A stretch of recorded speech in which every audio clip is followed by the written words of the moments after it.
In this video we'll show you how to prepare your iMOW robotic mower for a winter break. The following video instructions can be used for the iMOW 3, 4, 5, 6, and 7. It also applies to the corresponding EVO variants.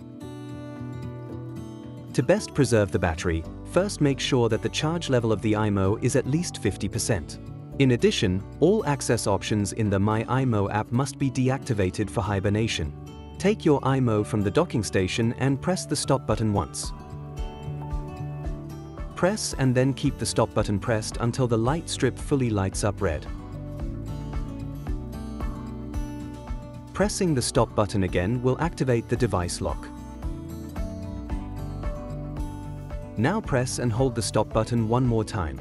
As soon as the light strip fully lights up red, that hibernation mode is activated.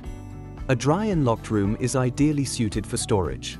Ensure that the device is placed securely and outside the reach of children. Disconnect the power supply of the docking station from the socket and protect it against weather exposure. Afterwards, clean all components. Finally, cover the docking station with a large bucket and secure it to the ground with pegs.